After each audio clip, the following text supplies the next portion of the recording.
Bannayuganda, video eno ngenda kwogera ku basirikale ba poliisi, abamenyi b'amateeka, ba criminal. Abamu ssekitongole kya poliisi kyonna wabula abasirikale ba poliisi.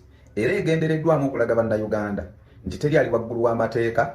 Gavumenti ya Uganda esobola okukwata omuntu yenna neggalira oyo yenna amenya amateeka nga mu poliisi kabeere kulanka ki oba kulanka ki. Wabula n'okubakubiriza bannayuganda mulekeraawo okutya, muvengayo mulonkoma abasirikale ba poliisi kubuliranka yonna ababa bakoze ebikolobero. Muleme kubeeranga eyo kuwoza nti poliisi ng'ekitongole bali banguzi, so nga ate mulimu abalungi n'ababi. Bw'oyogera nti poliisi yonna bali banguzi, bambi ne bana abalungi oba obamazeemu amaanyi, kisobola okubaleetera nabo okutandika okulya enguzi. Omusajja oyo gwe mulaba gwe nsankolinzeeko gwe bayita DPC wa Kabalagala Ayiko Sidini. Naye vidiyo eno sizigikoze kutiisatiisa yadde okukangakanga, wabula ngikoze kulabula, kuba byanjawulo okulabula n'okutiisatiisa. Lisiti eno y'aba notorious criminals police officers. Nga bangi ku bo bonna betadde ku lisiti eno bakwatibwa ne basibibwa, abamu bakyali mu makomera, abalala bagobebwa ne mu poliisi, okujjako omu Ayiko Sidini, DPC w'e Kabalagala acting now. Naye nebaza ofisi ya CDF olwokuba nti olunaku lwaliro munkubiddeko ku simu ne mundaga nti ensonga eya DPC ono Ayiko Sidini ne bye mwogerako byonna mutandise okunoonyereza. Saba okunoonyereza okwo kutambule bulungi. Mpozi naawe Ayiko Sidini byogamba abantu mboli mu kunoonya onkwato nsibe, nze tebannoonya, esimu yange kweri tevaako, yenze CEO Safari Codizi, lunaku mbeera ku Safari Codizi emutundwe, samwenizo osobola ozimpeereza, okuba kunsuwinga mu civil court osobola kunsuwinga. Bannayuganda ono DPC tabatiisa tabalimbalimba ono Ayiko Sidini, omusirikale wa poliisi yenna kulanga yonna gy'aliko. Asobola okulipotinga bulungi omusango nga civilian nganze bwe bagamba nti mwogeddeko kalebule, era n'enkyagingibwa, era n'enkwatibwa, n'ensibibwa, ne bwe guba gwa civil n'entanzibwa ensimbi. Mbaleetedde ba DPC ab'enjawulo abazze nga bakola ebikolobero ku bannayuganda, ne banegerekitinga duties zaabwe, ne bazza emisango, ne basibibwa, ne bakangavvulwa. Asooka bamuyita Peter Awuriyen, oyo gwe mulaba gwe mbateereddaawo. DPC ono Peter Awuriyen yali former DPC owa Mukono district. Peter Awuriyen ono byenjogera bino bannayuganda mugenda ku Google munoonyerezeeko abaagala okumanya. Peter Awuriyen ono yali DPC najja mu katwewungu, nga bwe bagamba bannayuganda nti kyangu nnyo okusanga omukozi wa gavumenti oba omusirikale wa poliisi ali ku ddala lya DPC OCCID ng'ebintu byakola biraga nti either ku mutwe gwaliko ekikyamu oba muli wanguzi, okugeza nga Ayiko ono DPC w'e Kabalagala wengenda okusembayo naye mu vidiyo eno. DPC Awuriyen ono yasalirwako omusango gw'okuttibwa, oluvannyuma n'agenda n'akola apiiru, kooti n'emusalirako n'emusiba emyaka 4, era ali mu kkomera Ruzira, ali mu kusaavinga kibonerezo kye emyaka 4. DPC Awuriyen ono former DPC wa Mukono yatemula mukazi we, n'ekyatwala emyaka nga 3 nga abafamire ya mukazi w'ono omusajja omutemu former DPC Peter Awuriyen tebafuna bwenkanya olw'okuba nti DPP Ssaabawabi wa gavumenti oba ne ofiisi ye yonna yonna yaliwo ebiseera ebyo yali compromised n'omusajja ono ng'agulirira ekitongole ky'aba DPP, ofiisi z'aba DPP ba RSA, regional RSA, mpaka ne ku DPP yaliko ebiseera ebyo omusajja ono ng'aba amugulirira, ne fayiro eyo yennyini eya madda ye okutta mukazi we bwe yakuba essasi DPP yagiggalawokko.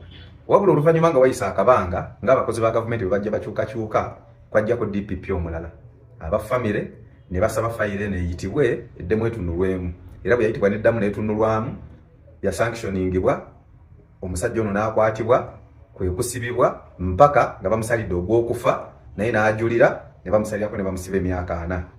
DPC ono Awuriyen kinajjukira mu musango gwe munaaba mu gusomako ne key witness yali omukozi w'ewaka yalaba ettemu lino ng'omusajja alikola, yatiisibwatiisibwa n'okuwambibwa n'awambibwa. Ebyo byali ku mulembe gwa IGP Kayihura. Mbaleetedde ba Commissioner of Police Nixon Agasirwe. Nixon Agasirwe ono bajja bakola ettemu lingi nnyo n'okutulugunya bannayuganda, be bamu abaali nga bakola mu bintu by'okuwamba abantu, nalufeenya, biki n'ebirala. Naye omusajja ono Nixon Agasirwe abasinga ndowooza mumujjukira y'omu ku baawolomera mu kooti just of recent nga balanjanira Kagame nti ajja abayambe, ye yabatuma okukola emisango gye baakolanga. Nixon Agasirwa ono yali kulanka eya Commissioner of Police. Bannayuganda lanka eya Commissioner of Police nga n'amayinja gali ku bitoji waneeno. Yasibibwa saawe nali mu kkomera ku misango egigambibwa nti omu kubatta eyali omuwabi wa gavumenti Joan Kagezi. Story emujjukira kubene eri up to date muteekwa okuba mugimanyi. Bannayuganda mbaletedde DPC omulala Julius ahimbisibwe ono. Bannayuganda yali former DPC wa Jinja Road, yali mutuuze w'Ekyengera Nsangi. Kinajjukira nti omusajja ono yakubako mukyala we amasasi ku mukono n'akwatibwa n'akyajingibwa omusango ogwa attempted murder n'asibibwa. Naye era ya compromising ndowooza n'ekitongole oba ekiramuzi oba ba DPP bwe batyo.